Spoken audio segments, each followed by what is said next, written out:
फुर्सत सहयोग के लिए जरूर निकालनी पड़ेगी आपको, यह आपका परम कर्तव्य है।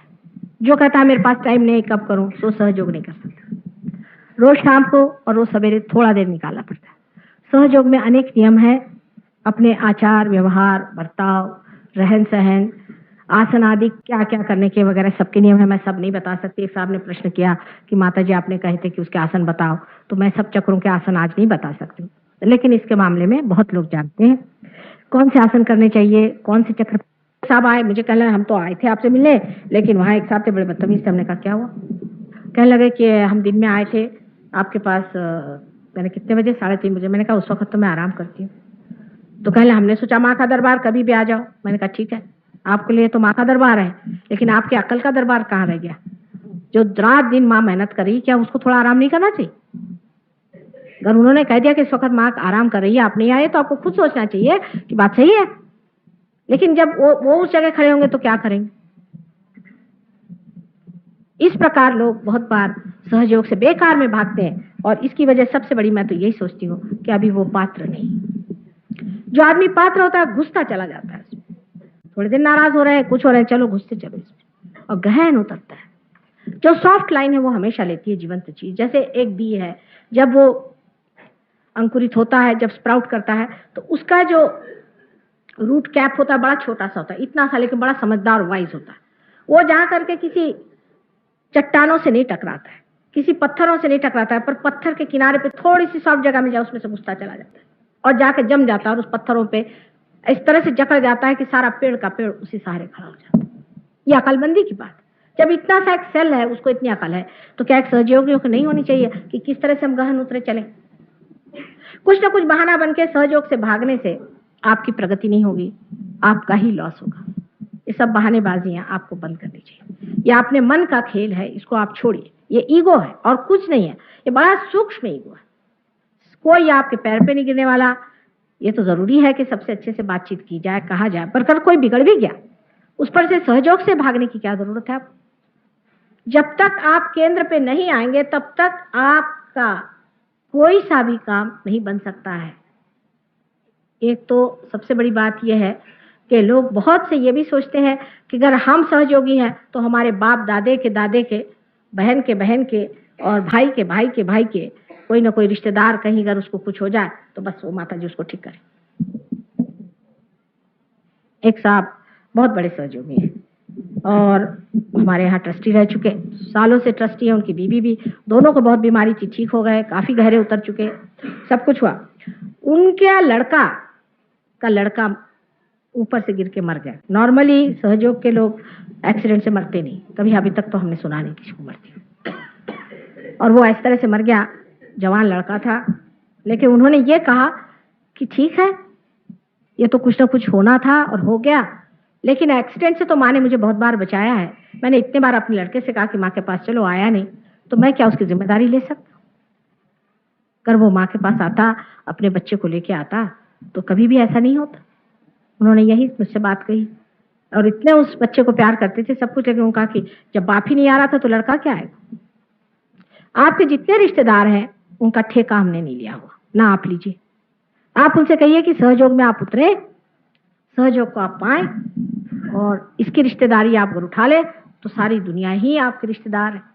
पर यह सोचना कि मेरी बहन बीमार रहती है और मेरे फलाने बीमार रहते हैं, और इस तरह से जो लोग करते हैं, उससे कोई लाभ नहीं। पहले आपको पार हो जाना चाहिए, पार होने के बाद आपका अधिकार बनता है। उस अधिकार के स्वरूप आप चाहे जो भी मांगे, आपका पूरा अधिकार है, सर आंखों पर है। आप अगर समझ लीजिए आप इंग्लैंड जाएं और इंग्लैंड से जाकर आप कहें कि हमें चीज चाहिए, अरे रहने दीजिए, उस लंदन में आपको लोग पैर नहीं ठहरने देंगे जब तक आपके पास सत्ता न हुआ जाने की। जब आपके पास सत्ता नहीं है तब आप सहयोग से कोई भी आशीर्वाद मांगना गलत है। जैसे एक साहब थे, बहुत बीमार थे, इन लोगों ने टेलीफोन किया, ट्रंक कॉल किया, माँ उनको ठीक करो, पार नहीं थे, कुछ नहीं। तो मैंने कहा अच्छा हम कोशिश करते हैं, उनके साहबजादे पार थे, कोशिश करी। उन्होंने कहा कि देखो इसको छोड़ दो। अहंकार इतना था कि वो ठीक ही नहीं हुआ। तब मैं आने पर वो ठीक हो गए, थोड़े दिन उनकी जिंदगी चली, लेकिन जब मरना है तब तो आदमी मरता ही, वो थोड़ी ना हम रोकने वाले। सिर्फ ये है कि सहयोग से मनुष्य शांति को प्राप्त करता है मरने से पहले, और जो चीज बहुत आकस्मिक हो जाती है उससे बच जाता है। इसलिए मैंने कहा कि एक्सीडेंट से नहीं मरता है, सडनली कोई चीज होकर नहीं मरता है, वास्तविक जब मरना है तब मरता है।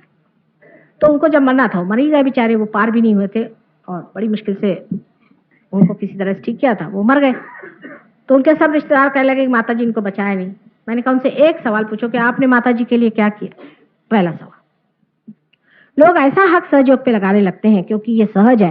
वो सोचते हैं कि माँ ने हमारे लिए क्या किया। अभी आपने क्या किया माँ के लिए, आपने अपने लिए क्या किया। पहले तो सवाल ये पूछना चाहिए कि हमने अपना ही क्या भला किया हुआ है, सहयोग में हमने ही क्या पाया हुआ है, क्या हमने अपने वाइब्रेशंस ठीक रखे हैं या क्या हमने एक आदमी को भी पार कराया। महाराष्ट्र में आप आश्चर्य होंगे कि इतने लोग पार होते हैं, हजारों की तादाद में।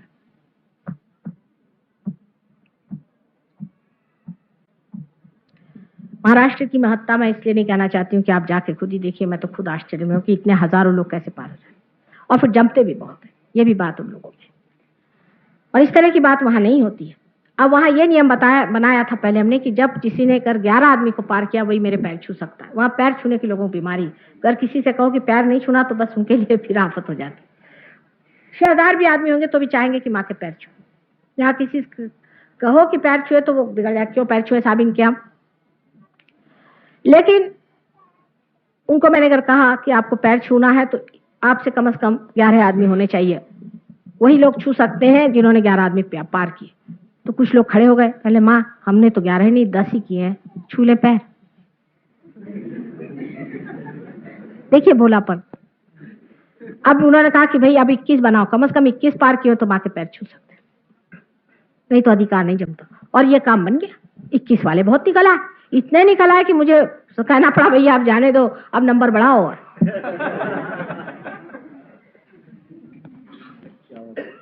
51 कर दीजिए तो भी बहुत निकल आएंगे। वहां तो ऐसे ऐसे लोगों 10-10 हजार पार किए, इसीलिए शायद उसका नाम महाराष्ट्र रखा है। 10-10 हजार लोग पार करने वाले वहां लोग हैं, और यहाँ खुद ही नहीं जमते हैं, दूसरों को क्या करेंगे। बिल्कुल फ्रिवलस जिसको कहना चाहिए टेम्परामेंट है। अपने तरफ भी सेल्फ एस्टीम नहीं है, अपने बारे में भी विचार नहीं है, ना दूसरों के बारे में। जानते नहीं कि हम क्या, हम आत्मा स्वरूप हैं, कितनी बड़ी चीज है, हम कितने शक्तिशाली हैं, इस शक्ति को हमें बढ़ाना चाहिए। अपने बारे में कोई विचार ही नहीं है, एक बस रौनक लगा ली बस हो गया, इससे काम नहीं होता। अपने अंदर जो है रौनक करनी पड़ती है और सबके साथ में इसको बांटना पड़ता है। मराठी में कवि हो गए हैं, उन्होंने कहा है त्याला पाहिजे जातीचे एरे गबाळ्याचे काम नोहे।